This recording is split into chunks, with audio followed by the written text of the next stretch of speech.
Actioneers, welcome to the Attack Action Podcast. I'm your host, Taylor Morrow, Rainbow Warrior, sophomore season. And I'm your host, Colin Honigman. And I'm your host, Zane P. Jones. And I'm your host, Blake Meyer. And boy, oh boy, I haven't talked about the Fab wedding yet, right? You haven't. Incredible that we've wrapped three hosts into one person. This is bound to be a insane podcast. So for the wedding, did you draft Monarch? Yes, every single person showed up and there was a full case of Monarch in their seats. There probably was. Everyone in all 18 tables of 8 people. So it was 196 cases of Monarch. Probably there's no more left in North America. They were all given out at the Snyder wedding. Amazing. Congratulations to the Schneiders. I got 2 Heralds of Erudition Hollows. Nice. Did you get cold foil carrion husk? Oh my God, I wish, because now would be worth $9,000. I hope so. I think I have one. Yeah, I just have my rainbow foil. To talk about it, I guess if we're doing Blake first, it's something where you're like, oh, card games, like, oh, why do I not play Hearthstone anymore? Well, it's you don't have a community, and it's like, well, I'm talking to Taylor. 47 diehard fans are going to listen to this on Friday. It's like, okay, this is a community. Those 47 in the community. But it's very apparent that you've built a community when you're at a wedding for somebody that you've played a card game with, of like, I would know none of these people, or I wouldn't be in this part of the country, or I wouldn't have this lasagna if I wasn't playing Flesh and Blood. And I think it's interesting of like, how many Hearthstone weddings did you go to? Okay, well, not that many. How many Magic the Gathering? Oh, okay, I went to a Magic the Gathering wedding last month. But like, there's some like, okay, this is cool. And like, there's other things besides Living Legend points. There's other things besides ProQuest.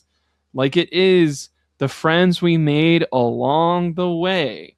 And like, whether it's Friday night late talks before the wedding, or Saturday dance floor, or Sunday brunch after, it's like, this is a fun weekend. So you had fun at the wedding? Oh, you better believe I had fun at the wedding. It was crazy fun. It was on a nice ranch type area, and how was the barn? It was sick. It was like, yeah, they put some work into this. Okay. Look at me. Right. There was a DJ named DJ Shazam who had the coolest polyester green suit. I don't know if it's polyester. I'm saying the wrong thing. Maybe it's suede. It's like if Taylor Morrow saw this person, he'd be like, where'd you get those clothes? I would like to borrow some of those, or know exactly where to get those. But it was very fun. It was like, oh, I am hungover and old now. And like, liquid IVs feel like a game changer. I recommend those. Of like, does that take 8 years of your hungover life and give it back to you? And I had lasagna 2 days in a row, 2 different places, ravioli at the wedding. It was crazy. Amazing. Yeah, do this again. Dude, my camera just decided to not focus on me. It'll figure it out, I guess. And I'll just I look like if your glasses were really dirty. I mean, they are, but I don't have them on. Well, good. I'm glad you had fun. Congratulations to the Schneiders. Mm-hmm. I'm sure it was beautiful. I'm sure people cried. People laughed.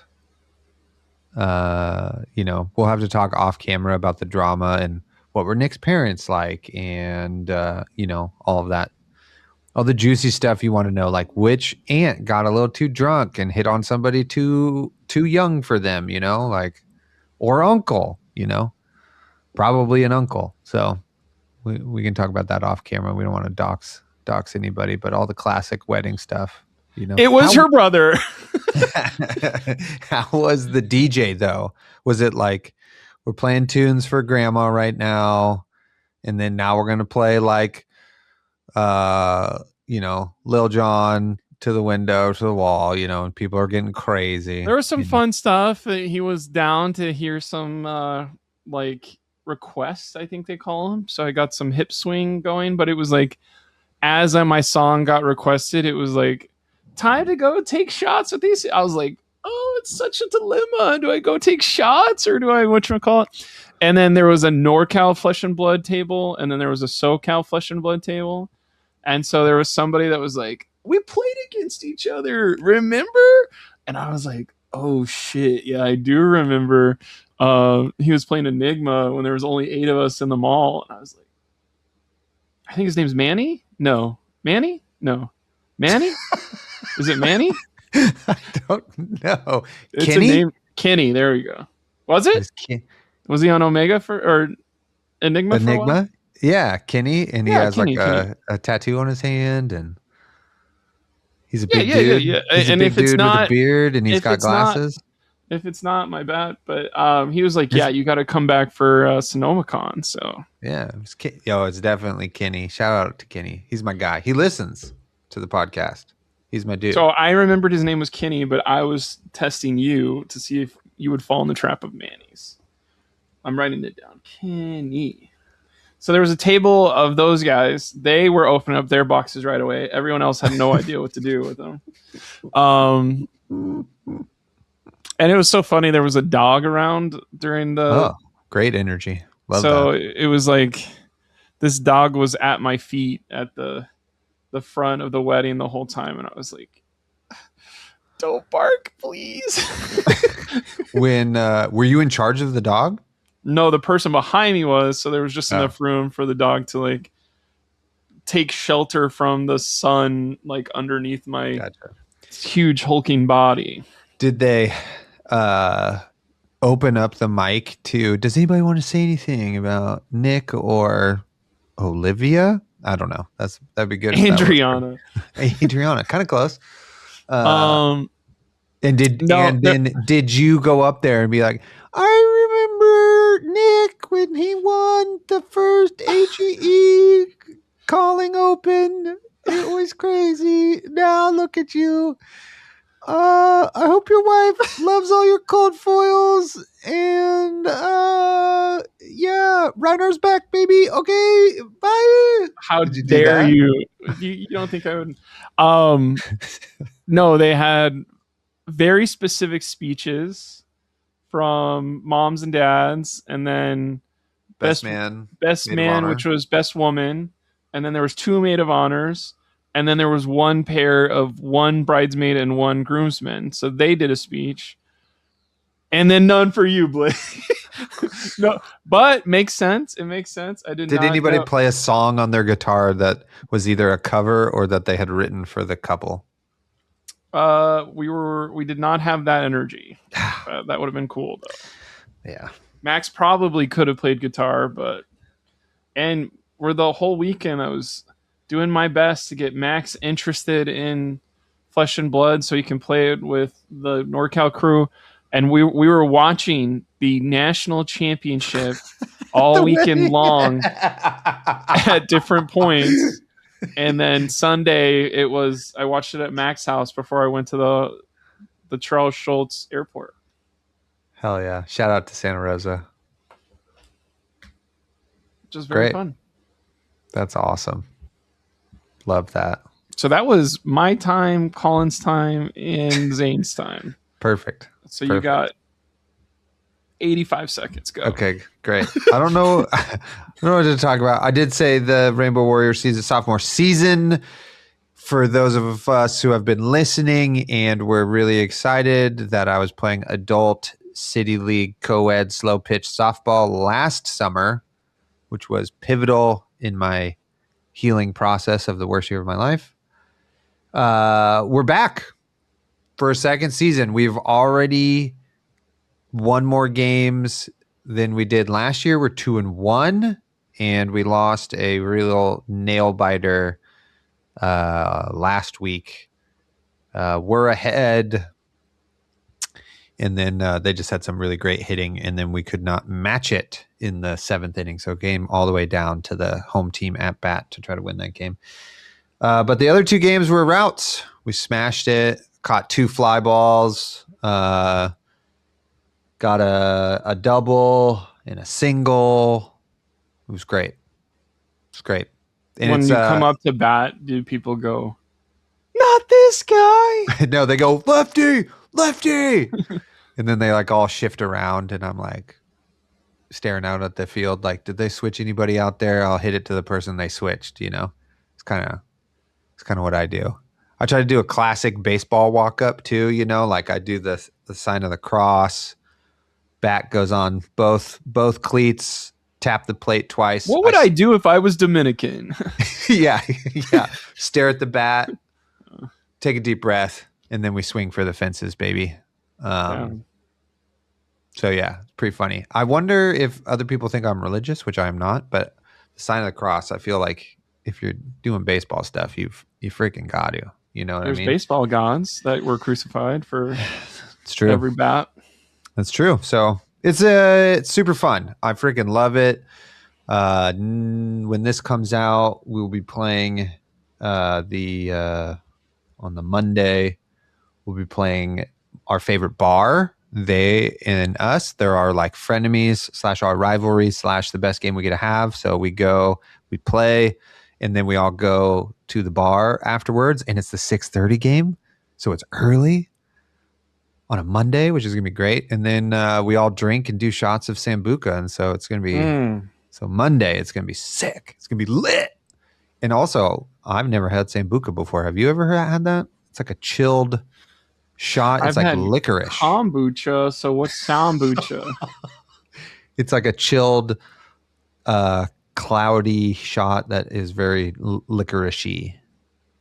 It's kind of sweet. That's about 3 words I'm not interested in out of 5. You know what? I was like, when somebody explained, I was like, this is going to be bad. But I was like, I'll just do it because everybody else is doing it. And then I was like, well, that's really good. I'm surprised. So shout out to anybody who knows. Which is a great segue for our whole podcast about peer pressure. How did that happen to you, man? I thought you were above that. You got to teach these kids. Well, you know, sometimes you just gotta roll. You gotta roll with it, you know, and figure out, is this an experience I want or not? Speaking of experiences I do want, it's the World Cup. And I've been watching. I'm on summer vacation, so games start 9 a.m., 10 a.m. I'm fucking watching them. The next one starts at noon. I'm watching that one, you know, doing my chores and stuff in between games. It's been excellent. I've watched so much World Cup. Now, we know the FIFA organization is awful. They're terrible. They're the worst. The United States is also the worst. But somebody I saw posted this on social media. It's like the World Cup right now is like all of your friends and cousins are over for a sleepover, and your parents are like awful and you're doing it anyway, even though your parents really suck. So love that and that type of energy, because that's really what's going on. And there's been like a lot of really great stories. Jordan, the country of Jordan, were my guys. Unfortunately, they lost. Shout out to Brazil. We got to get that in there. Shout out to Brazil. Hopefully they're going to get another win so they can get out of their group on the first stage. I don't know if Neymar is going to be available yet or not. But sound off in the comments whoever your favorite Brazilian footballer is of all time. I'd love to hear. Are you saying World Cup or Wordle Cup? Fuck. Yeah, it would have been better. But my team, I've also been watching the World Cup, and I've really been enjoying it. You have. But none of the American games, I haven't watched a single minute of that.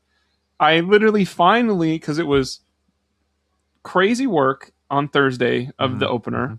Mm-hmm. Friday, Saturday, Sunday was Nick's wedding, and we were at a bar in Bodega, the only bar in town. I walked in there, I was like, oh, let's get some World Cup on here.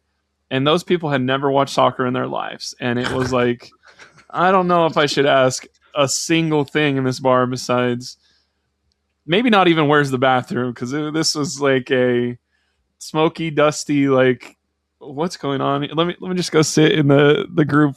It was cash only. I have -$4. Like I got to borrow enough money to think about getting a beer, but it was like, oh, they're not watching soccer here. I have also not watched the U.S. Not my favorite team, you know? I just don't love the way we play. I feel like we beat Australia, got an own goal, and I feel like that was like a real gift. You know what I mean?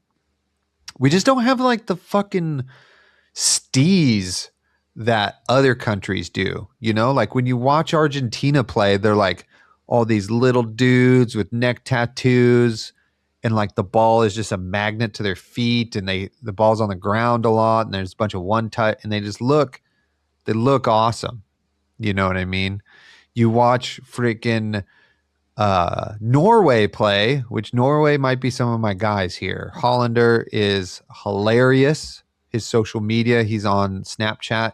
He's so whenever funny. he was like, this is a recycled bit from a radio show I listened to, but it was like, Orland, we're coming to you next, and it was like, no, it's Orlando. He spelled it wrong somehow, and then he was like, my bad for spelling Orlando wrong. Shout outs to all the perfect women and all the perfect men out there. I'm making all the perfect life or something. It was like such a copy pasta for like anytime you do a typo from now on, you just hit him with that sentence. He's been so great. Like the post too of him like being terrified, which I was taught. I watched Norway's first game with Carly, and I was like, all right, you got to watch this guy. He's 6'4", and he's like the best striker in the world. He's would be terrifying to play against, as he's like, you're the keeper, and he's just like a giant Viking man running at you full speed. He's like faster than he should be and stuff. And there's all these posts of he's like hunched over like a moose, like chasing dudes down and shit. And it's like, yeah, of course that's scary. And they're like, the Norwegian people's like celebrate the Norwegian row celebration they all do. They like all row in unison and go, oh, and they're like all smiling and happy and stuff. And you're like, fuck that. That's terrifying. That's what happened to the whole fucking world, is those people rode to your country smiling and laughing, going, and then pillaged and burnt your village and took all of your shit, and then fucking we invited them over. How do we do it? Like, and they're just like, tee hee hee. And I'm like, nope, this is bad. This is bad. So one thing that blew my mind was like, oh, it's three hosts of the World Cup. Yeah, like which half of this is going on in cool. Mexico, and half of this is going on in Canada too. Yeah, which is, I think, cool, you know, to incorporate not only America's hat, but America's horse. We're the victor of this situation, the Victor America's Goldman. pants. America's pants, yeah. My last team, which I'm really hoping for, they're playing right now, recording the game, so we're going to watch it after this. Oh, let me spoil it for you real quick. Is Cape Verde. They freaking tied with Portugal. No, France, Portugal. They're in Portugal's group. Cape Verde's not playing right now. You're fine. Okay, thank God. Anyway, they had a great tie. They're maybe one of the top teams for third place to get into the round of 32. They had an excellent. They just got a great vibe. They also got a great team celebration. First time their country's been in here. They're the third smallest country ever. They're freaking. They're just awesome. I love those guys. So we're hoping they get a win tonight. That would be great. That'd be super great. So those are my World Cup updates. We'll keep that going through July, etc. So, you know what also happens in July? Turkey, yay. That is how you say it. No, it would be, I believe, the start of spoiler season or something for Uslurp. You be slurping the Shadow Throne. Which, okay, slurp look. that throne. Banana slurp that How many of us? They a running joke on our podcast is to name a set a different name. Junted, Zero Mens, etc. Right? And Super lame. we've had to yeah, we've had to be creative, right? But now with the word usurp, the Shadow Throne, they're just making it too easy for us. So now, welcome to Uslurp the Throne. We're here. We've gotten a teaser trailer. It was exactly 60 seconds long. Gosh, I don't even know where to begin. And we know on this podcast, I have been saying LSS is undefeated as the most hilarious company of all time. This is no exception. Okay. Not only did, for some reason, Aurora, Ziggy, and Basilio show up and are watching Monarch 3 through the TV portal, which is so funny for them to have a weird cameo. But then it ends with, it has a shot of Chain, which is pretty funny. You're like, oh, cool, there's Chain. And then it has another shot of Chain, like, hey, did you see that was Chain? Should we just really watch funny. It real quick? Since it's only 90 seconds? We totally could. I don't know how to do that without Colin, though. I got you. Okay, great. Blake's got it. Let's watch this. Yeah, it does. Hey, she's trying to eat my pizza. YouTube.com. The ending is also so funny, where he's like, we got to snuff out the flame. And then it like star wipes over to, but we're going to usurp the Shadow Throne. And it's like, aren't you already the Shadow guy? You know? Like, why are we're going to snuff out the flame, the light. We're going to do that. But we gotta get a throne? The other thing is, it was like, oh fuck, let me try this thing. We are the thing that was interesting to me is it's IAR, and none of those are usurp the throne. So what the hell is IAR? They do that pretty often, right? Tales of Aria was not Toa, it was whatever. Aria. What was it? What was that tale? I think it was Aria. Was it? No, should I look that up really fast while you figure out how to watch this live? Yeah, I'm clicking this one right now. Here we go. Did it show up? Yeah. Here we go. We're gonna watch this live, people. Is that big? Live. Is that big now? It's big enough. Oh hell yeah! I can click this and then go watch it with you as a family. Tell me if the audio works. We cannot lose this war. United, we stand. Their walls crumble, our forces that's feast, Bolton? And yet their faith. That's really Bolton, but he looks evil. Somehow they hold. The world will take notice. Dead people. Kind to our cause. Are the Omens people there? And now, marks of the beyond scar Wraith. To what end? To the dreamer's wake. If the veil is as thin as these omens suggest, maybe now, to win this war, we snuff the light out at its source. We're purple now. Uslurp, the Shadow Throne. Somebody was like, the Flesh and Blood logo looks sick in purple. I think it does, actually. That's pretty good. Thank you, Blake. To go back to what Aria was, ELE for Elemental was their set code. I mean, I could do that. I could do that all day. High Seas, SEA, Hunted, H&T, Rosetta, ROS, Misspell, MST, Heavy Shitters, HVY, Bright Lights, EVO. How is this not Dust Till Dawn too? Bright Lights is EVO. See, so they'll do a weird set code. Anyway, there you go. That was the trailer. Thanks for listening and watching.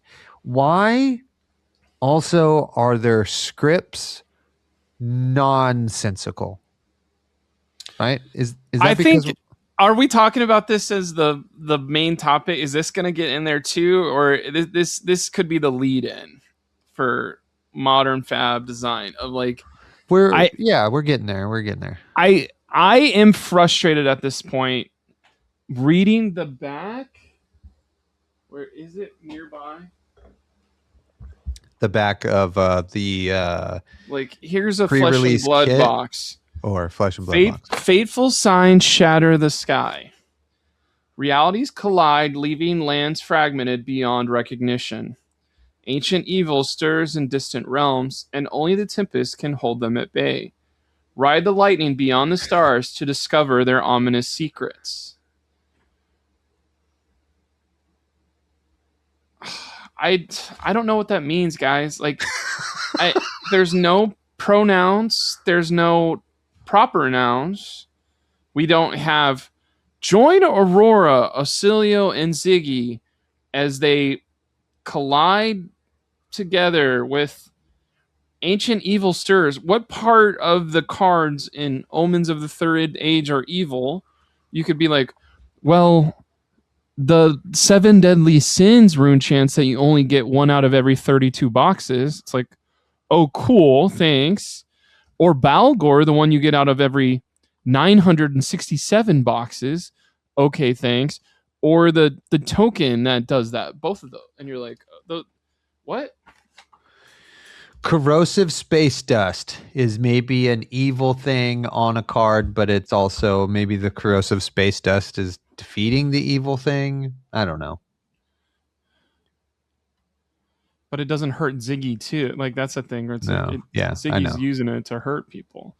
Yeah. Is Ziggy evil? I don't care. I literally don't care. That was so funny. That is Ziggy evil? Is that a huge twist?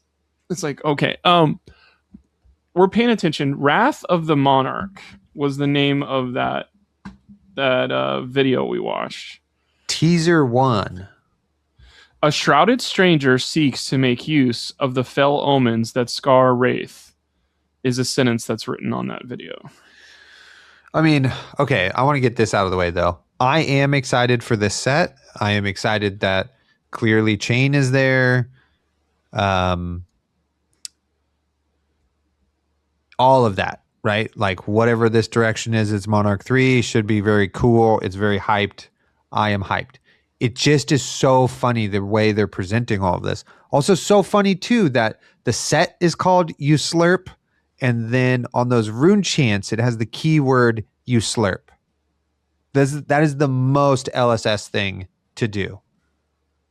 We have PTIs, and then we have PTIs, and then we have legendaries, and then we have legendaries.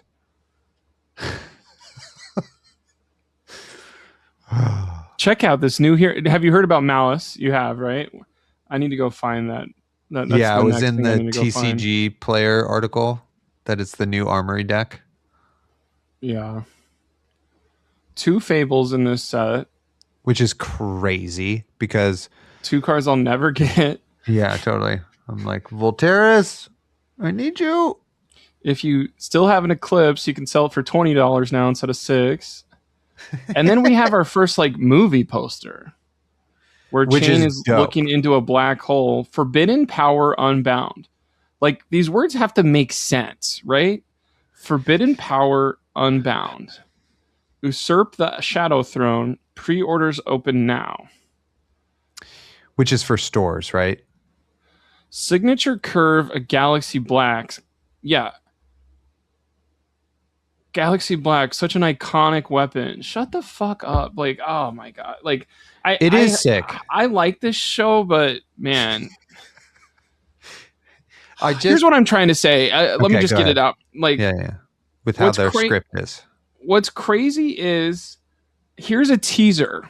Mansense in there trying to run PR for them because people are like, why the hell is this where are the cards at? Because hands to God, where are the cards at? Quit showing us shit without cards. Oh, it's a teaser. Okay, well, what is the teaser for? Is it so y'all can start buying shadow cards and like TCG player, like just everybody go get an Eclipse, and there's somebody that bought like 7 Eclipse yesterday, and it's like, insider trading, and you're like, okay, cool. We've known about Rune Chance for like 4 months now, like, or 2 months now, or a month now. Like, you could have insider traded anytime in the last 28 days. But I think what's frustrating for me is Chain is been at bay and is the strongest deck I've ever played against in Flesh and Blood history based on my power level facing against Chain. Of no matter what I did, it literally never worked. And a 65-year-old grandma beat me as Chain at my second event I went to, traveling in Sacramento, and it made me never travel again. Of like, I only go to local tournaments, so I don't run into a 65-year-old grandma playing Chain and she beats me, and I go, what the hell is going on? Or I run into a Taylor in round 1. Anything like that would not have me travel around.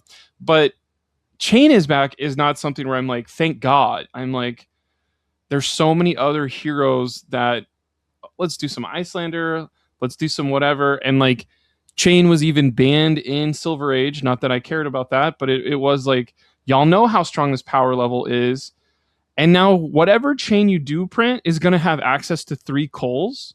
And even if I was excited to play Chain, I have to buy all those Shadow Majestics that I didn't give a shit about because I didn't do Vincent. And now it's like a race to go get all those Majestics.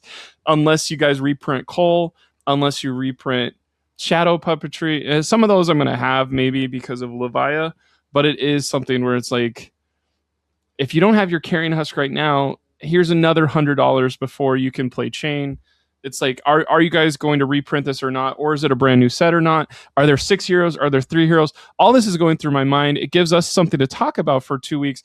But y'all could control this way more if you were like, boom, here's the Chain hero card.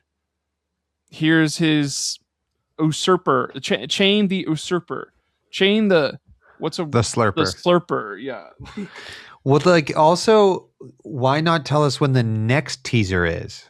You know, I think in the article, maybe, and I don't know why they put things in 2 different places. You know what I mean? But and I think secrets revealed. They do say what you go. This is the most insane thing I've seen so far. I actually just now saw this. Secrets revealed, July 16th, EST.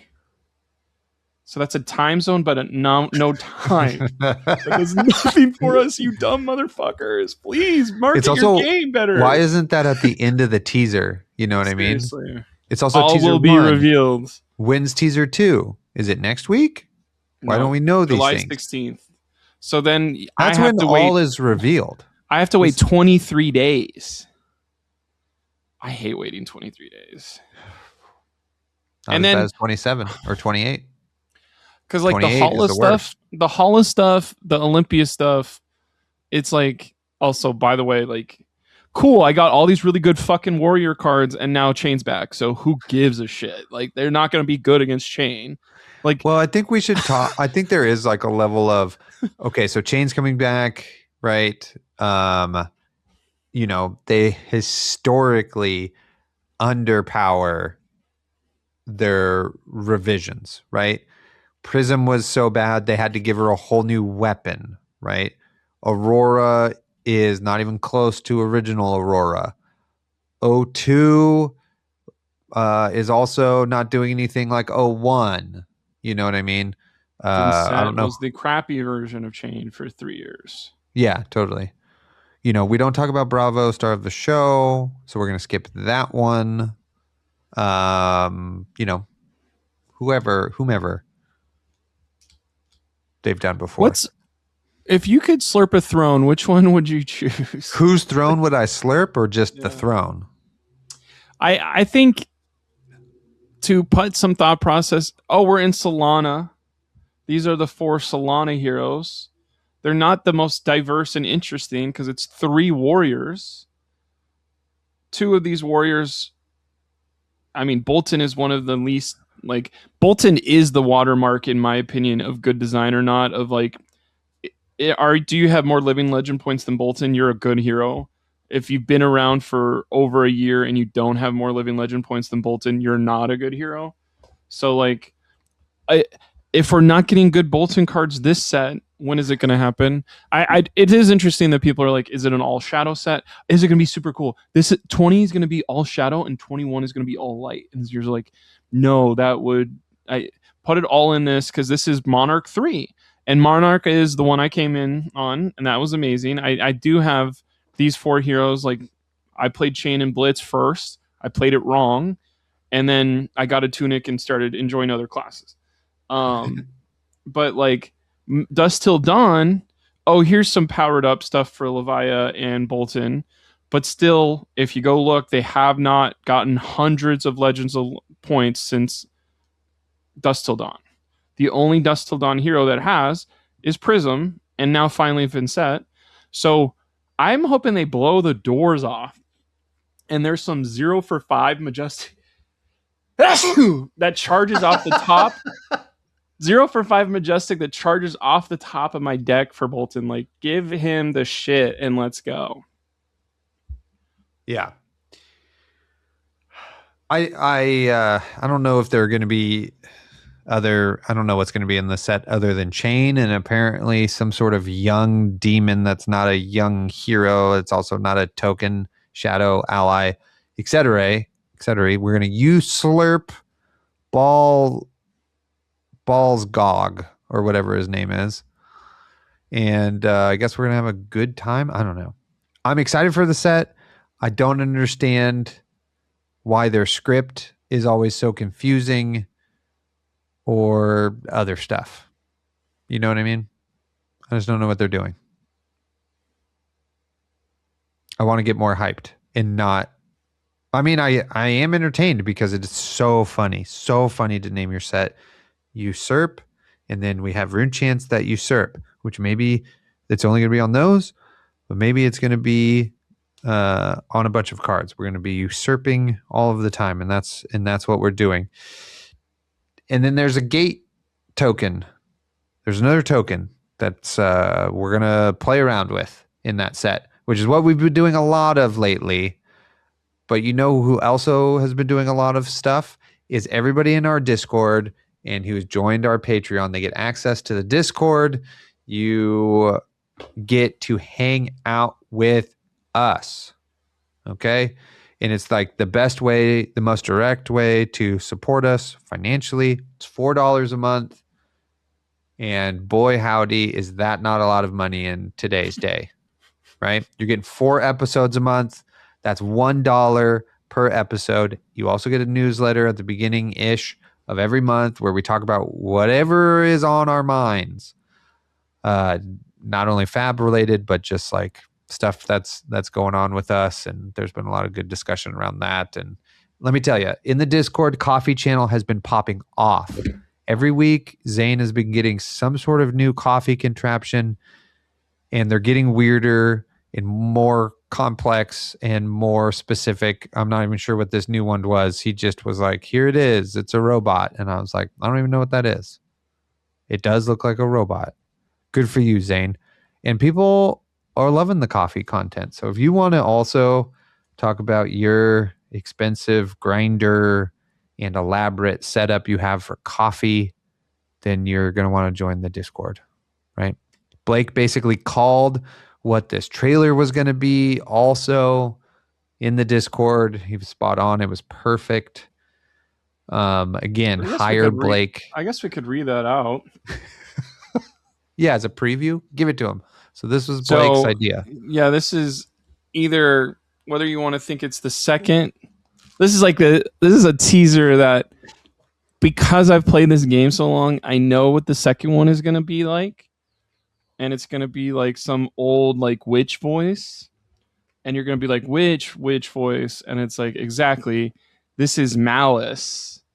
And this is Malice's voice going, a monarch can exist without a crown.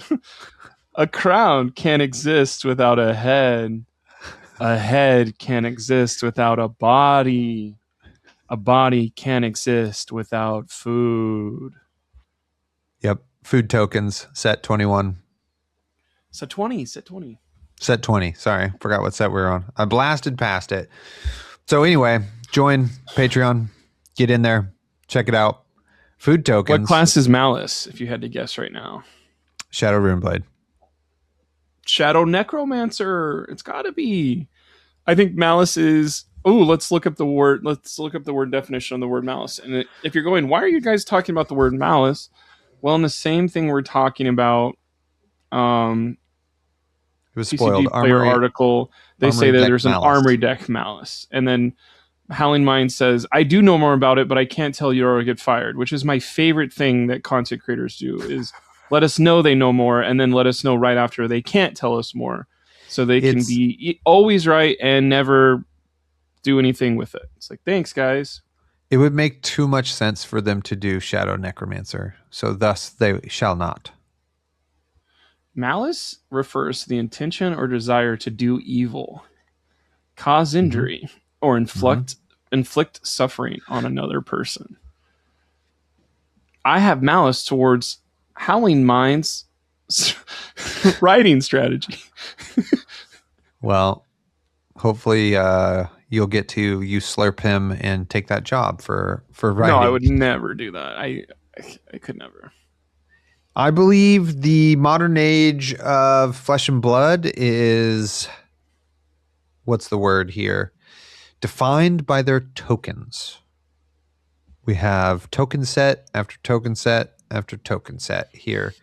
And that's kind of what we're going to talk about today is we've moved a lot away from keywords and moved a lot into fiddling about with tokens. Junted, we had two types of tokens. We had fealty.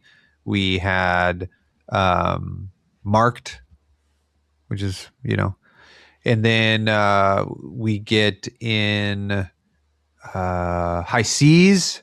We have the gold token stuff. In Super Slam, we have a plethora of tokens that we got to play with and that are super necessary. I mean, golden cogs. And then now here we have, with the latest set, Zero Mens of the Third Age, we have Lightning Flow that we also got a fiddly-dee about with, right? And so they've moved like away from that idea of stealth can mean anything depending on who it is and how they use it to now we just have a generic token and guess what? A spell void because we have this macro, so we just got a lot of stuff kind of going on that we're playing with. And that's just how the game is right now. Good design, bad design, your favorite design, when did it work? When did it not work? All of those questions we're going to answer right now. Where do you want to start, Blake? I think we start with omens because it's what kind of brought this up. And I think it's interesting because hero powers, weapons, specializations, hero text, weapon text, specialization text is how you define a hero, how you define maybe some of the class stuff too. But Rhinar is super strong because his Intimidate hero power, he has Alpha Rampage, which when there's only 5 heroes in the game, or 2 sets in the game, can do crazy damage and get over. You won't have enough resources to pitch for your unmovable in Arsenal. Like, that's why that was strong back in the day. Prism has ALS. Prism has her weapons, Luminaris, and her hero power. ALS, Luminaris, and hero power of original Prism is probably the gold standard of this. And now it feels like for a while now that we're introducing the idea of tapping a hero. Okay, we're not going to, like, yes, Prism had a once per turn instant, but it was once per turn. I could do it on mine turn and your turn. And Prism can do that for her what are they called, figments, even on the second one. When they print a third Prism in 2 months and it's a tap and you can only do this once per turn cycle, it will feel worse. But we're talking about tokens. And so Omens has tap this hero, destroy a lightning flow, for every hero. And for Aurora, it's like make a embodiment of lightning, which she used to do if you played a lightning card. Same kind of cost, 2, but then you tap. So it's worse. You have to destroy lightning flow. You have to destroy a lightning flow to hollow counter for Ziggy, and you have to destroy a lightning counter to discard a card from your hand. If it's an instant, you can still play it. Make a ponder token. And what sucks for all these three is you could endlessly hero power always before, but now these require lightning flows. And you only have as many lightning flows as your opponent lets you hit them. As your opponent, you could play some defensive cards that say lightning flow. There's 3 of those. You get 3 lightning throws from that. You could endlessly pitch your Voltaris gem. That's going to cost you $200 something. But if you run out of lightning flow, you run out of hero powers. And could you imagine other heroes running out of hero powers? Could you imagine Chain at a certain point no longer can Soul Shackle on his turn and give his next attack go again because it's too late? And I think that's something where it limits kind of the creativity of the game. It limits the hero. Like, imagine if it didn't say, like, it would be like, what are the lightning flows for? Imagine if it didn't have those for those 3 heroes of just pay 2, tap your hero, and you can do this. Yeah. And I think that's something where it's like, oh, why didn't it do that? And it's like, oh, well, limited would have been bad. Or, oh, they would have been too strong out of the box. And it's like, I kind of want that nowadays, though. Well, I would say, like, okay, so initially just going off of the limited versus constructed, like, whoa, they would be too strong and limited. I mean, I think Rosetta nailed that, right? Is that the young hero text versus the older hero text is slightly different. For the decompose, instead of 8, you need 4, right? And I think that's an elegant way to solve that. You know what I mean? Like, if we needed something different versus they're old and young, just like print it on there. You make the game, you could do that. You know what I mean? So if it's like, as an old hero, if as a young hero we want to fiddle around with lightning flow, but then as an old hero it's just pay 2 and do it, then that would be a little cooler. Or just, I don't know, it would, make sense in a different way, right? As a way for you to have your cake and eat it too, and I want to say, like, I do like Zero Men's of the Third Age. I think it's a really cool set. It's a really fun, limited scenario. But now it's like, and especially, and maybe I'm feeling this way because of how quickly we've ramped up set 20. Like, this is a big push for them as a company. And because we've had Super Slam as well. Super Slam was right before this, right? Or was there Compendium first? Compendium. Well, we had Super Slam and we had this. And those, in some ways, have felt a little not all the way cooked. You know what I mean? Like, we just need, it kind of feels like we needed 3 sets to get us to 20. You know what I mean? That's where all our ideas are. And so part of that is just like, we have this whole kind of token thing. And when it works really well. You know what I mean? Like, in Junted, it, well, like go ahead. Go. I'm trying to help, but say something that I think is going to make sense. Yeah. Heart the Mistveil had chi, and the hero powers needed a chi to work. Yeah. But the chi goes back into your deck. Yeah. You can put more chi in, and your opponent can't stop you from playing chi unless they, like, discard it from your hand or something. And then anyway, you could pitch to your hero power anyway.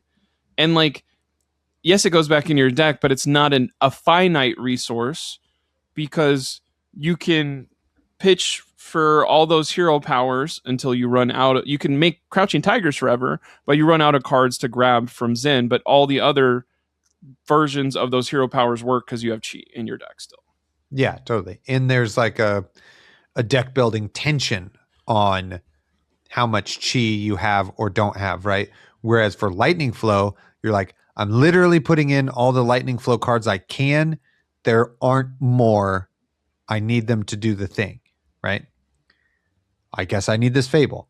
But like, when tokens work really well, it's really fun. Like, Junted is great because the marked token has a story lore bit tied to the story of that set, right? A fealty token also has that same thing, right? And so we have this like mini game, these side quests, right? That's like the thing they love is like heroes going on quests right now. That part of their design, but it makes sense. Like, I don't know what a lightning flow is. Why do they have it? Why do they need it? Why can we start with it in limited, but we don't start with it in classic constructed? You know what I mean? So it's just like, it's a cool thing that they have for us to play around with as like an extra resource, but doesn't have that stickiness that it has in other sets, right? Clearly gold is a huge thing when you have pirates, right? That's like a no-brainer and super easy. You know what I mean? But like Lightning Flow is not doing it for me here in Omens, despite all of its other positive parts of that set, in my opinion. And I like what you're talking about of like, for our pirates, you can do, oh, I'm going to do an extra, I'm going to use the Crown of Dominion and have a gold token ready to go. I won't have a lightning flow. There's not a lightning flow item that just gets me a lightning flow just for showing up. And it is kind of like, would that be too strong? It's like, I'm tired of being like, would that be too strong or not? Yes, Ziggy got top 8 at Nationals, so it's like, okay, cool.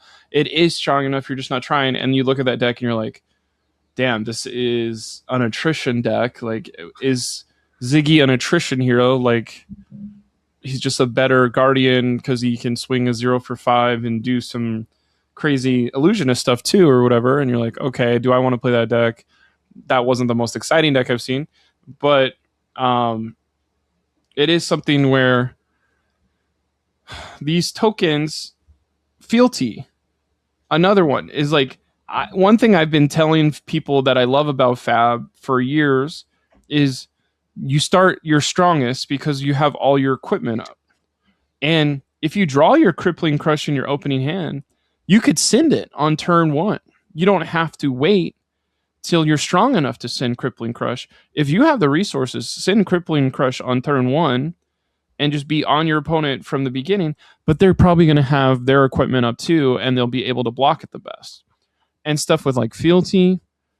Oh, if you don't have 3 fealty up, you can't do Hunt's End for the 0 for 6 dagger thrust, which thank God, because that's super strong. But then we're losing some of our, like, what is cool about Fab of you can just rip it from the start. Oh, I have a really good, I have all the cards I need for my bread and butter combo as Ziggy. I don't have any lightning flow enabler. Like, you almost don't want to draw your best combo on turn 0 because you need the lightning flow enabler first. Or, oh, that's why the Fable's so important, because if I draw my perfect thing, my blue pitch card can be my Fable enabler, and then I will have the ability to hollow counter and do this. Which and I don't it's like once per game. I don't like that type of Fable design. You know what I mean? This is the best blue in my deck. Yeah. Yeah, it really has felt like this particular Fable is like, well, we kind of need a way to make more lightning flows potentially, and also it just makes sense for us to just make another gem that does the thing that these heroes need, right? Where we've had like kind of cooler Fable designs, you know, like they should just be cool and you can add them in and use them if you want or not. But that's like a whole other podcast. A thing I think when tokens are working really well, and this is kind of like when you have a big pile of gold or you have a big pile of fealty or that sort of thing, is kind of like your fighting game super meter, right? If you have 8 gold and then you play your gold main estate, now you get 8 mites and now you get to smack them for +8. You know what I mean? Or you have a big pile of gold and you get to like do gravy bones bullshit where you draw a bunch of cards. You know what I mean? Or if you have a bunch of fealty, you're insulated as Phi. Or when Oath of Loyalty comes up, you're like good to go on whatever turn it is. You know what I mean? So I think that is also cool, right? In Lightning Flow could be that as well, but like the decks just aren't designed for that type of thing because it's like a once per turn situation. So you're like good for a while, but it's really like a finite resource that you can't then like overuse. You know what I mean? So it's like a weird little thing in constructed where you're like, okay, so I need a certain number of these. I don't really know, but they also have to be around at the right time. And if I had a bunch of them, it doesn't mean that then like my late game, I have this maneuver I can then pull off that can get me out of a situation. You know what I mean? Like drawing a bunch of cards from your gold or having a card that gets you a bunch of mites. Does that make sense? Yeah. And I think that's something where, like, oh, guess what? There's a new Uslurp thing. And for tokens. like, what tokens are we going to be doing? And all the rune chants you slurp. And we could probably guess what they're going to be. And like, is it the most interesting thing, or like, is there going to be a mechanic of you need to have the 7 deadly sins in your own deck? Like Malice gets extra bonuses from the 7 deadly sin things, but only if she has an Uslurp token ready. And you're like, we've already seen a token be shown. The gate, yeah. And so it's like, okay. So maybe that's how they're going to be. Chain can only play attack actions from his banish zone if you use this gate. And it's like, okay, well, that's not what I fell in love with playing Chain 5 years ago, 4 years ago, and then just getting murdered by everybody, like by stacking 7 things in there and just going again 5 times. But I do think it's something where we shouldn't be able to guess the Fable. And I don't think we have, like, you've guessed two Fables. So everybody knew what the Fable was for Omens. And usually what they usually don't have us guess correctly. Like I have this Wikipedia up with a whole bunch, and it's like there's no way you could have guessed Super Slam's Fable. Like that's probably is the cool thing in Super Slam. High Seas. What's the Fable in Super Slam? Ataya. What does that do? Gets you defense your reaction. opponent has to pay more for their stuff. It's the first Screw You Fable. That's kind of nice.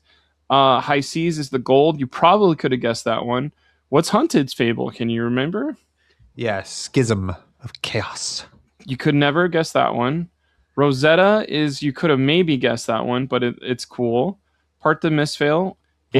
What's Rosetta? You got to say them now if you're going to. Oh my God. I don't know. Just kidding. It's the Force of Will, but it's the Will of Arcana. Will of Arcana. That one is sick. I'm just going to type in the word Fable real quick in here. Rabel, Rarity, Rabel. Okay. Like, I don't think you could have guessed Plague Hive. I don't think you could have guessed Schism. You don't. Master Cog and Will of Arcana, probably you could have guessed. But Will of Arcana, oh, it's only for Wizard. It's not Runeblade. It's like, okay, that's something you maybe could not have guessed. Oh my gosh. Why does this say... This inner chi is here, but it shouldn't be there. The Mistcloak Goalie, there's no way anybody guessed that. We've only had Arena. Yeah, there's only been 3 of those. So what I'm trying to say is Omens feels like not, I think you said something about like it's undercooked and like we're just trying to get a 17th, 18th, and 19th set before 20, because that's what we actually care about. And I hate that because it's like, what reviled card is going to break those heroes? What revered card is going to break those heroes? And then if that just never shows up, it's like, we tricked you again, and there's another Betsy that you're going to be like, why doesn't Lyeth have a powerful card that breaks him? And then they could just say, it's not fun if Lyeth is the dominant meta thing, because that was their whole thing of like, you don't want him to have talk a big game. And it's like, well, the people that would have been good at those strategies and enjoyed those strategies probably wanted that. So if we're only going to be like, aggro can be good, Draconic Ninjas can be good, Runeblades can be good, but like when do these other heroes get some like Wizard has been good, But when are these other heroes getting their shine? Especially if you're like, let's skip 18 and 19, who cares? And now it's Balgor time. Here's Chain. And if Chain is super strong, I think people would like that, but it is also... And now we have a 6th Runeblade that's really good. Dude, this is the craziest thing, is to remake, to have have Chain of Runeblade, you know. If they had done it right away like they did with Prism, I think it would be a little different. But now we've waited so long and have such an anticipation. Sorry, Uslurp is just taking over our podcast. It's usurping our token That's all I can think design. But like, Chain has got to be, they got to really hit the mark. Can't be too strong, can't be weak. It's got to be right in the middle. You know, he's got to be like a Jarl. He's got to be Jarl. If you haven't played against Chain, because I think there's some newer players that weren't around. Oh, sure. Like, what Chain does is he completely breaks an axis of the game of everybody in the game has 4 cards and an arsenal to attack and defend with. But Chain has an ability called Soul Shackle, where you banish the blank X amount of cards off the top of your deck, and Chain's looking to put cards in there that have the words Blood Dead on them, because most of the Shadow Runeblade are different than the Shadow Brute cards. The Shadow Brute cards stay there, and there's 1 or 2 that can come out, but most of Chains can be played from the banish zone if a certain thing has happened. And because of Runeblade, one of those is, have you played a non-attack action? And you will, because you're a Runeblade, and that will be turned on. One of these, another one is like, if you've not done Arcane, but I think play a non-attack action is pretty much the one that enables more damage or enables you to play it. Yeah, RuneGate. Yeah, and RuneGate is new. And so like Chain, those 4 cards in your hand go from attacking to now you have 12 resources to play your 10 cards in Banish. And if they're actually, they're reds in my hands, well, let me play the ones in my hands at the appropriate time to add to the ones in the banish zone. And that is something where even if I have 4 block 4 attacks, you're probably going to be leaking stuff because it's split damage with Arcane. Seeds of Agony was the first ban that I was around for. And Seeds of Agony is such an innocuous card these are just cards that go into your banish zone and add 1 to your attacks that do cost 0, cost 1, or cost 2, depending on what color they are. And they just do an Arcane, and what it does is it gets cards out of your opponent's hand or they die. And that's been Chain 101 for everybody out there who's not initiated. You know, I was trying to get us back on topic here to kind of... Cool. Sorry. Well, it's all right. I mean, we got to fill the time somehow. But you know what I mean? There's only 2 of us. Even those early sets, like Arcane Rising and Monarch, had their tokens that were introduced for those brand new heroes each time. And I think that has been a hallmark even of like heavy hitters now this is going to pop at the beginning of the turn with might and vigor. And even Super Slam has a toughness token where it's like, ooh, what's that going to be? And I think all of those have some interesting gameplay because they're not mandatory, but they add to the game of, if you have toughness, this is turned on.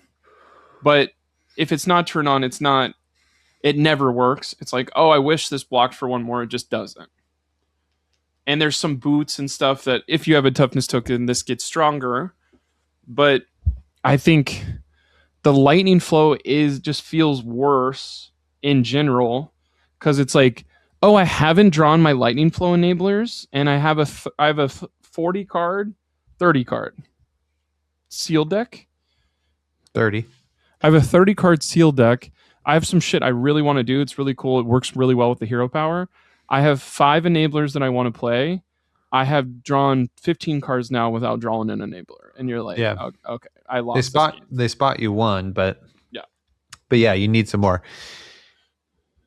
And you're right. Tokens have been around since, set number 2, Rune Chance. I I guess just Rune Chance. Is that the only token? Like that. I mean, weapons and stuff in heroes used to be tokens rather than basics, right? Quicken token. Quicken, right? But those were like additional things, not the thing that the set or hero is designed around. You know what I mean? Rune Chance, yes, we get a bunch of Rune Chance, you know?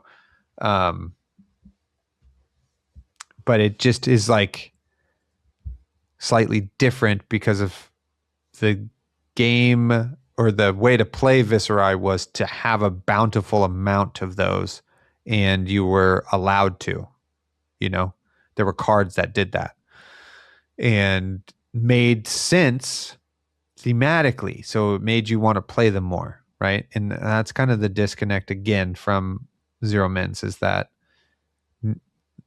what is a lightning flow? We're going to hang out with Ziggy in his glass palace to like read omens, not be one with lightning, I guess. I don't know.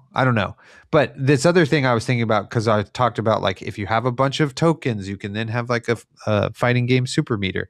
But what if we just got rid of those tokens and we had a fighting game super meter? You know what I mean? Like if it was a different type of build up situation, which is maybe what Chi was like, you know, kind of. Now we got the super meter going, we got our deck thinned a little bit, we've what was it called when you flipped it? Transcend. We've transcended, so now we can do this thing, you know, repeatedly in the game or whatever. So I don't know, man. Can't believe Uslurp came out. I think token-wise design, the other one that is, you said you like this. Stealth cards seem like they are not that exciting to me because there's not a single one that does more than 3 damage. There's not a single one that you pay 1 for. There's not a single one that you pay 2 for. They are all cost 0. And they're all, if they're red, they're 3. If they're 2, they're yellow. And if they're blue, they're 1 damage. And I think that is a clear design choice because every other single hero class has different, like, if you pay 2, it's going to be a 6 damage attack. If you pay 1, it's going to be a 5 damage attack. 0 will be 4 in some instances. There's no instance where 0 is 4. Oh, it is because it's going to do an extra damage or whatever. And you're like, cool, that's not exactly 0 for 4. It's 0 for 3 plus other steps. But stealth and marked is the other one where I'm like, marked feels like this on a different, well, instead of I need counters on myself for lightning flow, I need to give my opponent this counter, is something where it's like it's on my opponent to deal with all this stuff. And that's why I think Assassin's the only one that really could do the counter mechanic of whatchamacallit, of I'm saying something, it's making sense in a second. It's because it's literally all 3 of them, so they mark you.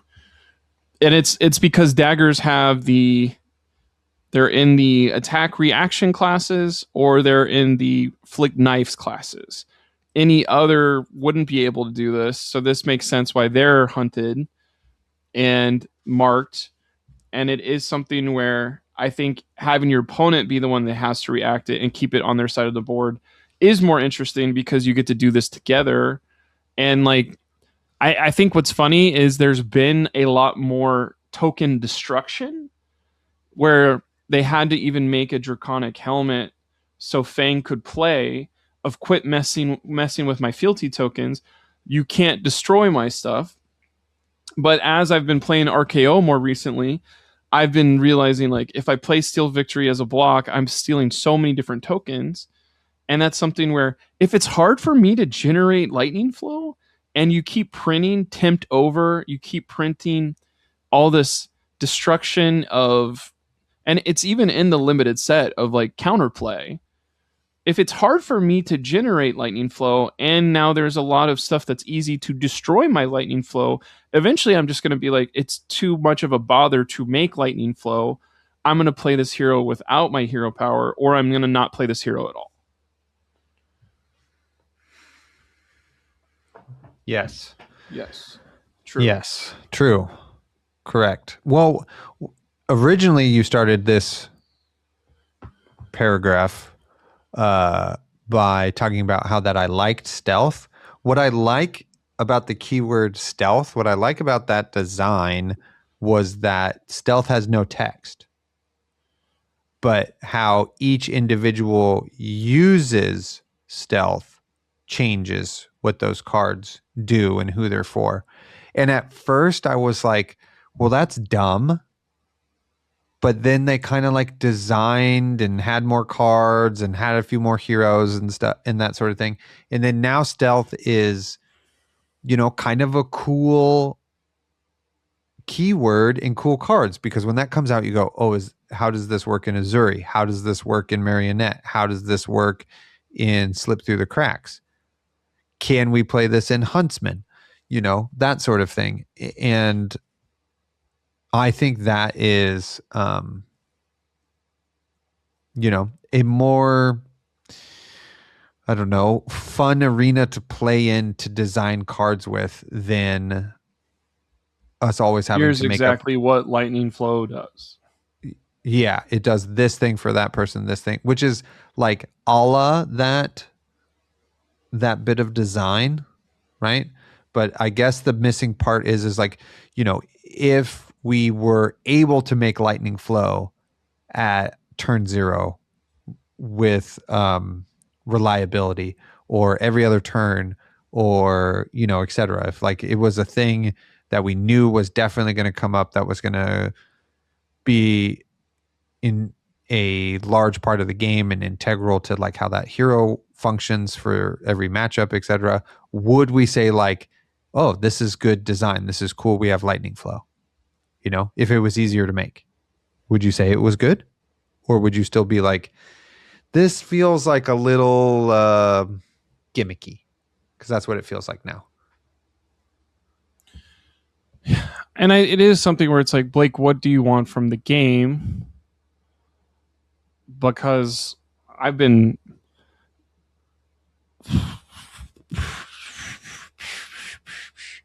just getting owned by Fi on last Tuesday. I was like, okay, this is not fun. Yeah, we've been getting owned by Fi since 2022 or whatever. Yeah, like, get this guy out of here. Like, can every single country that's playing national championships build this list and get him out of here?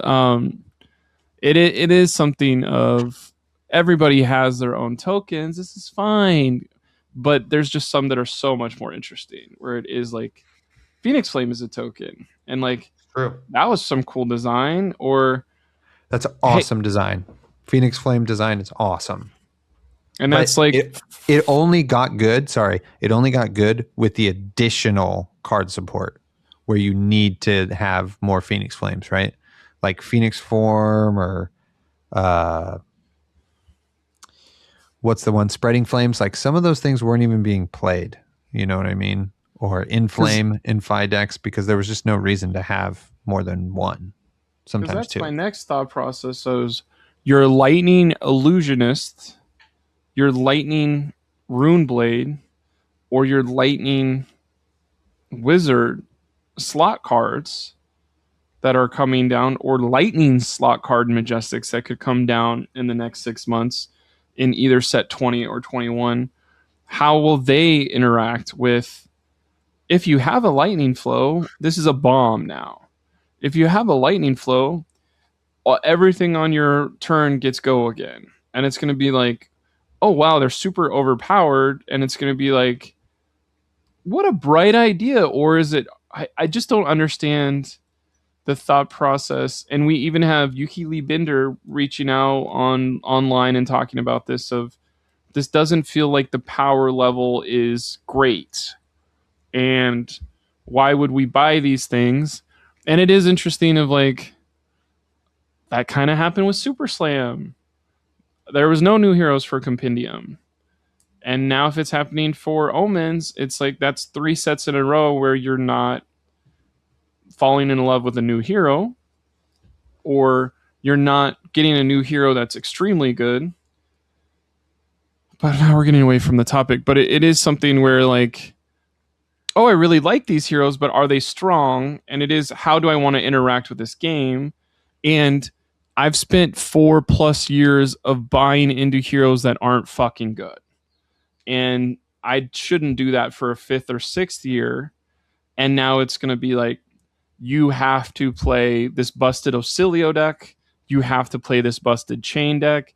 And like at my armory of 6 people on Thursday, that's not the greatest, but it's 1 week after Nationals, there was 3 Auxilios. And it's like, oh no, like I need to play a deck that can beat Auxilio or I'm going to be sad for a long, long time.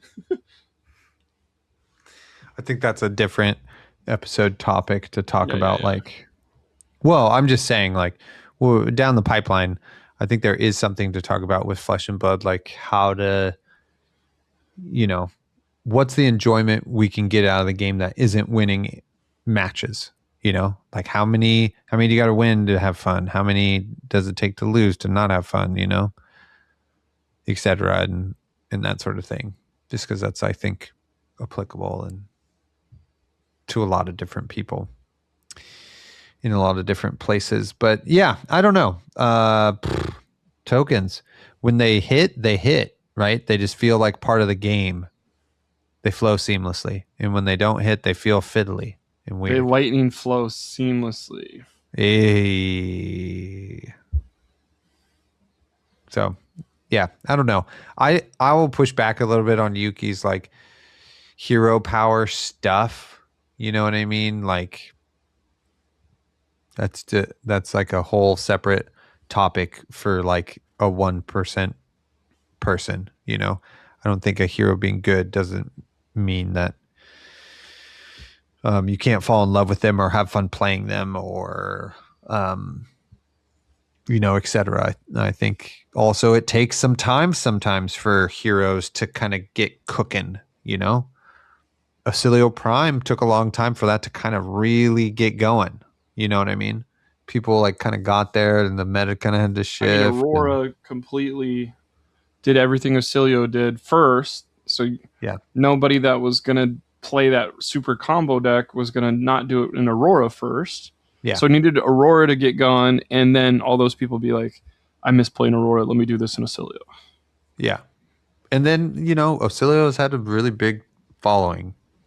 You know, even Syndra, you know, came out hot, got cold, got hot again. You know, is just like sometimes it takes a while, even though the heroes maybe on release aren't bangers.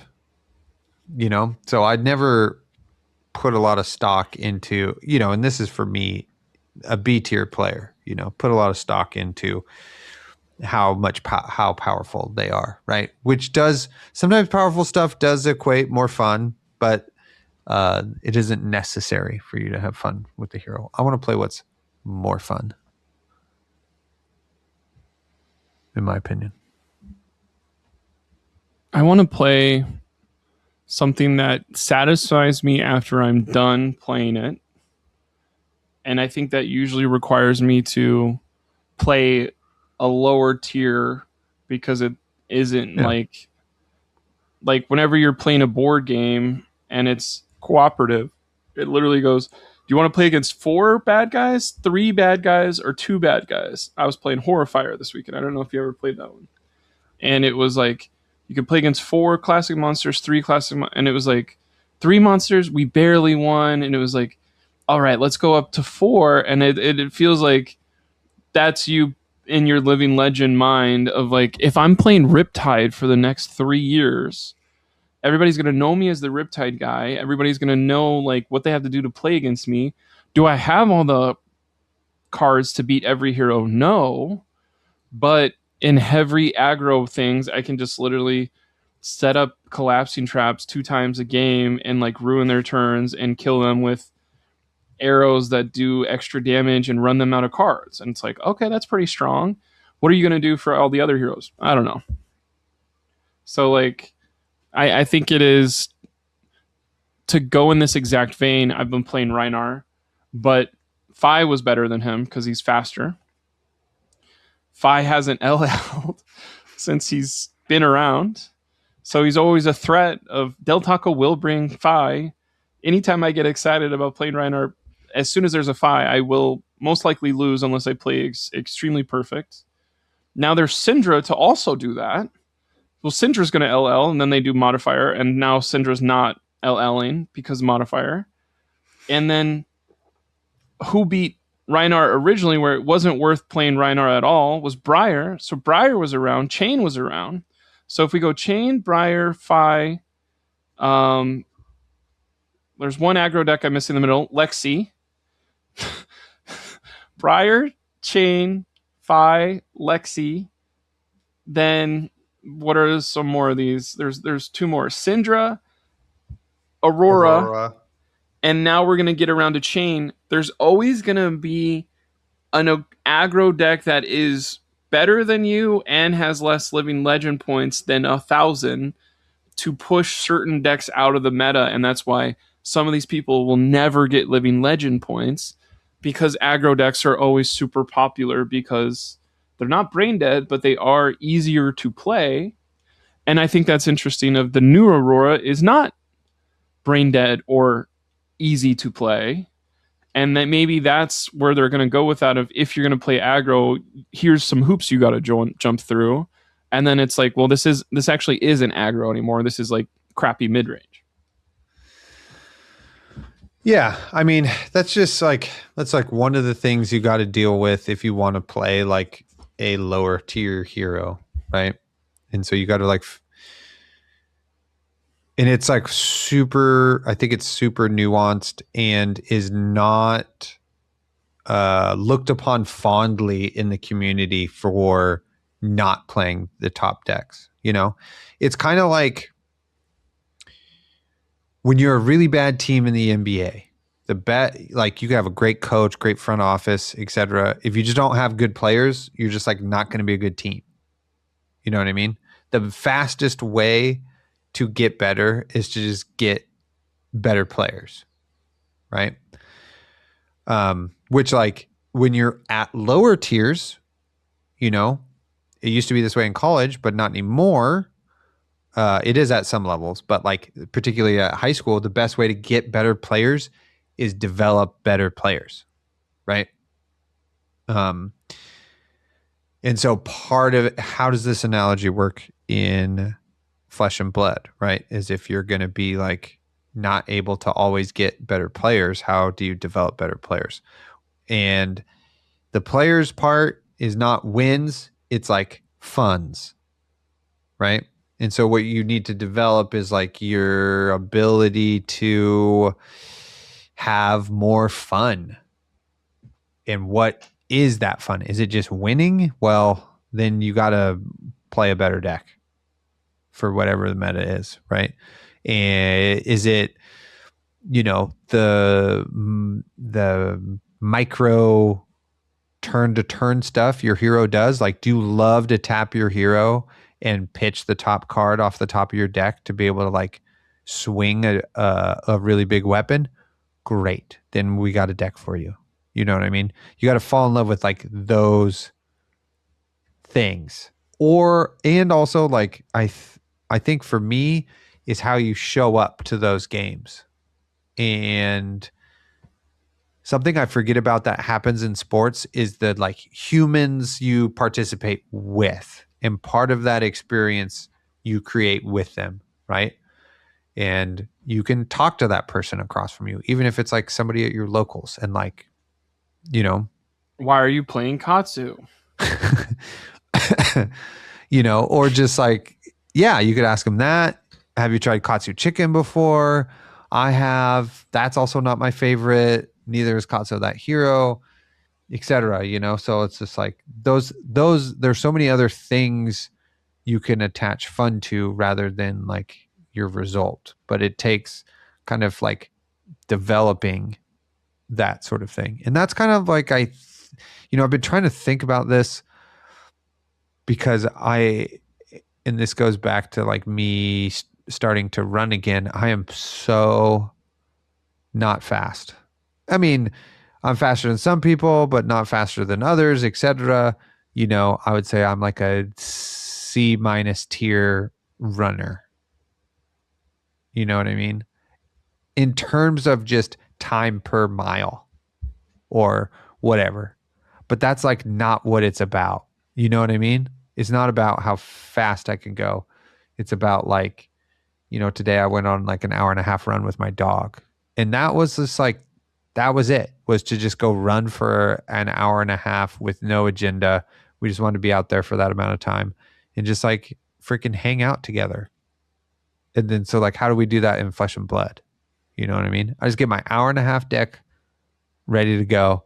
And the only thing I'm going to do is just like hang out with whoever's there for Armory. You know what I mean? Yeah. And how do we then, this is the last little bit, and then I'll let you go, Blake, which thank you for being on this journey with me, is then how do we get that to infect our local culture and it not be about like, I went 4-0 on Armory, again, blah, blah, blah, I went 0-2 and then I left because I was pissed off because I wasn't winning. You know what I mean? How do we change that? Okay. Respond now. I also think like the least interesting thing about the Armory sometimes are the games, because it's like I want to hang out with my friends, or no, like this meta is not it. And like I think some people would be like, well, why would you play the game if you don't think the meta is it? And it's like, because I want to hang out with my friend. And some people will be like, well, I'm going to leave early or not show up because the meta is not it. And that's why you yearn for the game to be better or more exciting. And like for the Enriques of the world that are super excited about a new illusionist coming, you're like, I hope Ziggy's fun to play against. I hope Ziggy's fun to play as. Yeah. And like Ziggy, literally on Talishar, I have to like 4 turns in against Ziggy's, I just concede because they are taking so long to do their turns. And it's like, I get that there's a lot of sequencing, and it's like you stopped 7 of my 8 damage coming across, but you made a lightning flow and you have an extra resource, and maybe you can Alfredias. It's like, cool. That's just not fun to like resolve, and like this puzzle is not fun to play against, in my personal opinion. But I'm not saying don't play Ziggy. It's like I may just only do this in paper because then I could talk it out with my opponent. On Talishar, Talishar's never been great for decks that are like I think that is my actual problem, besides like tokens. The other thought process of, hey, I'm going to play Blood Rush Bellows. Like, what heroes are in response? I'm going to do 5 things first. I'm going to play Auras of Suspense. I'm going to play Ziggy stuff, and it's Illusionist. Like, cool. On my turn, I kind of want to do my thing because I've been listening to you do your turn. And it is something where that happens too, of the abundance of a ninja turn. Of, on my turn, I'm going to swing Splatter Skull for 6. Oh, is there any text on that? No, I didn't intimidate, so it's just 6 vanilla. And my opponent goes, okay, let me think. I'll take 6. Whenever it's me blocking a Syndra turn, a Katsu turn, and now Fi's dumbass is back, it's like, hold priority, play this new card, Draco Warfare. It's going to do 1 minus less, or the length. The next thing is 1 less. I'll get the Phoenix Flame because it's the 3rd chain in resolution that will now be discarded to add 2. And you're like, I have 4 cards to block with. How are you touching 7 cards? And your hero power is going to get you a Phoenix Flame. Oh, you're going to discard the Phoenix Flame for an 8th and 9th card? Like, get me out of this spin cycle. Like, get Vi out of here, my God. Of like, this isn't fun. Like, it is funny to hear how confident that 5-player was at national champions, because it's like, if you're a dedicated 5-player, like Del Taco should have figured this out, but Del Taco had a baby and was sidetracked for 2 years. Like, the 5 players that saw this slot card should have been like ready to go. Of like, yo, you have no idea how many chain links I'm about to drop on you. And it's like, but it took some time, right? Like, this is my point. It takes a little time for heroes to cook. But we took Art of War away from him, or he'd be gone already. Right. Yeah. So I think the really interesting thing you said in there is yearning for different metas, so your buddies show up to locals, so then you can have the social time you actually want. Right. You know, that's like a really interesting, like, social scientist part of this game, which I had never really considered. You know, like, we can't get a fucking armory to fire off at all. You know, it's just like, hey, is anybody going to be there? No. Is anybody going to be there? If I went to a 4-person armory and 2 of them were playing Mario, I'd be like, I'm going to literally clean my room first, and then I'll show up. I know, afterwards. but it's the social part. You know what I mean? And it's just like, we now have a draftable set. We can draft stuff. It's like, it's just. I still haven't drafted Omens, and some of my friends have drafted 50 to 80 times to practice for Nats. And they don't want to do it anymore. And you're like, cool, guys. Yeah. Yeah, it's tough. It's also weird, too. Speaking of metas and stuff, we're just now all over the place, which is fine. You know, it's just kind of like, this is when the Colin is away, the mice will play. It's just kind of a state of the game situation at this point, you know, is we don't have another like local tournament season on the calendar. You know, I was just looking and I was like, is there another skirmish season coming up? Is there another like pro quest for the next pro tour that maybe hasn't been announced? You know, was that it? Was just January through March that was the season? Just kind of weird, right? Like, because for me now, you know, I still am debating on whether or not I want to go to Vegas. We're doing the Battleground the weekend before that in Dublin. Shout out to Golden Gate Battleground. Shout out to Tommy. Shout out to Yichin. Shout out to King Kong Games and Comics. As far as we know, we'll be there. So get your Blood Rush cards ready for Blake to sign, because he'll be there to sign them. And now I've said it live on the podcast, so you got to be there, Blake. No. You're locked in now. My friend bought a ticket to a movie for $32 for her birthday, and I hadn't reached out to her to be like, don't get me one because I'm not going to be there, but that'll be a fun conversation I do later this week. Just say you have other friends that are also important to you and you can't be everywhere at once. Yeah. What am I saying? Tokens of the third age. State of the game. There's not a real reason to play unless you want to grind callings and travel really far. That's what I'm saying. You know, unless you've qualified for these things. So for us B tier players, what are we supposed to do right now? You know what I mean? And like, once again, I'm trying a crazy version of a hero that's bad.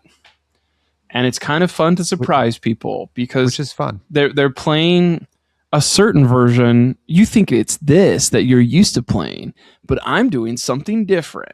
And because you're not used to the play patterns, I have about 26 minutes to leverage that. And it's going to be a really cool first experience. But then if you see me again the week later or at ProQuest and you already know about this deck, you're going to be able, because you're a better player and playing a better deck, to play around what I'm doing. Okay. There's this thing in ultra marathons, DFL, dead fucking last. And so on like a really long race, there's like a time cutoff. So like you can't just be out there forever, indefinitely. You have to finish the race by a certain time. And the person in that last hour is called the golden hour, where like people show back up and cheer on everybody who's like basically making it at the end. And then so the dead fucking last person, the last place person, gets a special award at those events. And I want to start doing that in Flesh and Blood. Like if you go to the fucking calling and it's 9 rounds or 12 rounds or 14 rounds, like who is the person who like can makes day 2 but also like doesn't drop, who plays every single game but gets last place, you know? Or at a showdown, right? It's 11 rounds. Who played every single game, didn't drop, gets last place. Like I want to celebrate that person for like saying, I'm in this tournament, I'm going to play every single game regardless of results. You know what I mean? I want to like normalize playing the whole thing out rather than kind of thinking about the like expected value on return of like, well, I could do something better with my time because I'm not winning. Right? That makes sense? So that's something I've been thinking about as well. I want Flesh and Blood culture to get a little bit more holistic. Or like about people, not about math. Which, Blake, you've been talking about since you've been on this podcast. Is like, where's the music over the math? Been a great influence on me. Challenge the dark omens with starlight and lightning. Realities collide, leaving lands fragmented beyond recognition. Ancient evil stirs in distant realms, and only the tempest can hold them at bay. Ride the lightning beyond the stars to discover their ominous secrets. Jesus Christ. It's worse the 5th time I've read it. Legitimately, if I read this on the side of the box, I mean, fuck it. I mean, I have all this shit at my fingertips. Here's a Welcome to Rave box.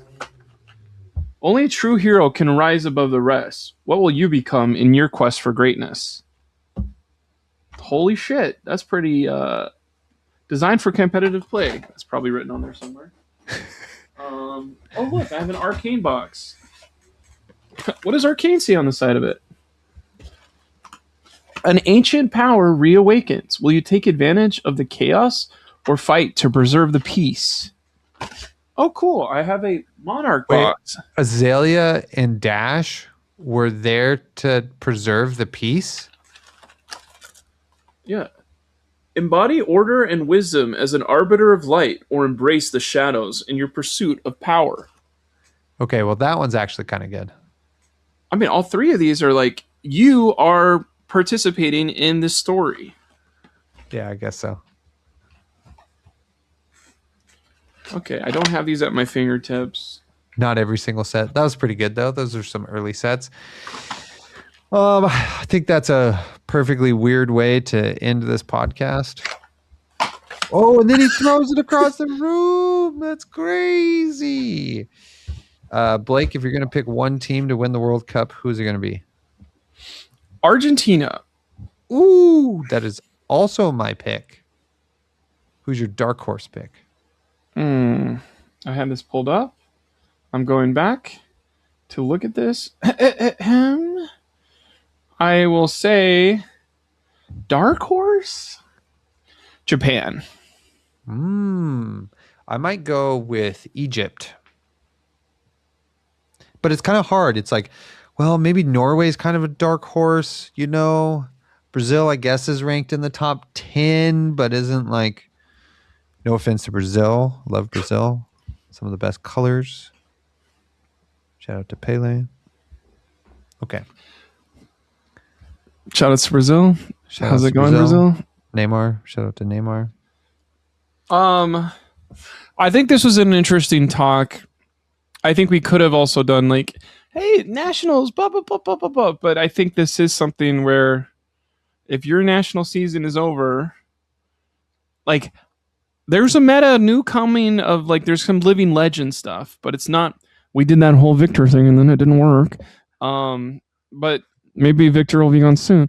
But I think that's something where you're like, is that fun to think about, or not until it happens, or what am I doing with Flesh and Blood? What is my relationship with this game that I love so much? Can I love it more? And like my whole thing, we did all this token. We didn't talk about flurry tokens. Flurry tokens can give old warriors new tricks. And it's like, okay, Bolton and Dory are going to be fucking crazy with this card. And then it's, how many Boltons showed up to Nationals? Still under 5. And you're like, oh, okay, cool. How did they do? Nothing. Okay, so the flurry token hype was pointless. How did the Dawnblade Dory do?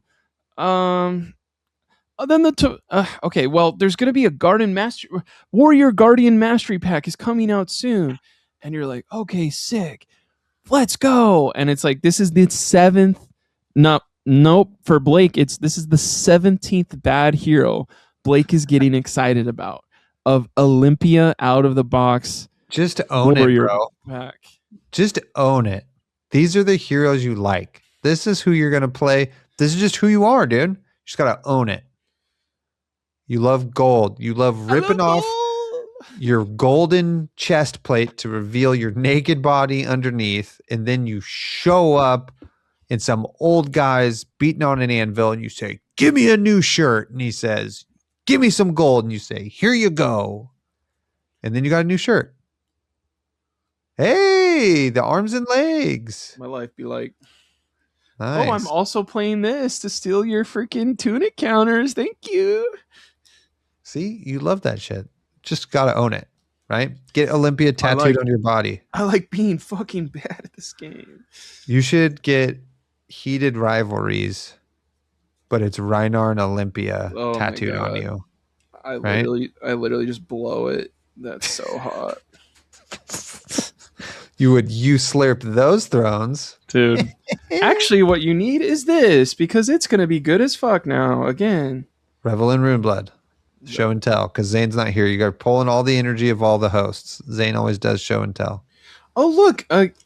Majestic I thought was really going to be good for Bolton that went nowhere. Tears of Irina. Oh, look. A Majestic for Bolton that literally went nowhere. Irina's apron. That's what it should happen, is Bolton should just wear into battle the dress of his dead wife. Dude, you know? I miss her. Who doesn't? Oh, look, a Bolton Majestic that... We're just going through Blake's pile of cards. I have Graven Gloves right here. Oh, look. Non-foil. That's a card that literally bumped up your hero full tier. And then nobody's talked about it in a very long time. Back to where we need to be, baby. I saw a Huntsman beat 3 Acilio on Thursday. Really? Yeah, that's not a bad matchup. There's 3 different ones, too. 3 different Acilios? Yeah. Acilio 1, Acilio 2. And then, like, all arcane version of one. I'm playing a deck right now that is so tilting, and I'm realizing as I do it that if you intimidate your whole opponent's hand to do 15 damage to them, but you leave them with 2, then they have a full hand to swing back at you. Yeah. So I'm learning that I probably have to block after I do a 15 damage turn. I have to block, but the Acilio player had 7 cards because he played out 2 of those sigils, and I was just like, fuck. Brilliance. Sigils How of is brilliance. this happening to me? Yeah. Yeah, that's the 36 damage later. That's how we used to ride the lightning back in the day, is I'm going to intimidate you 4 times and hit you for 15, and you're also going to hit me back for the same amount. I swung a romping club for 13. I was like, are you getting it yet, Mr. Krabs? Are you feeling it?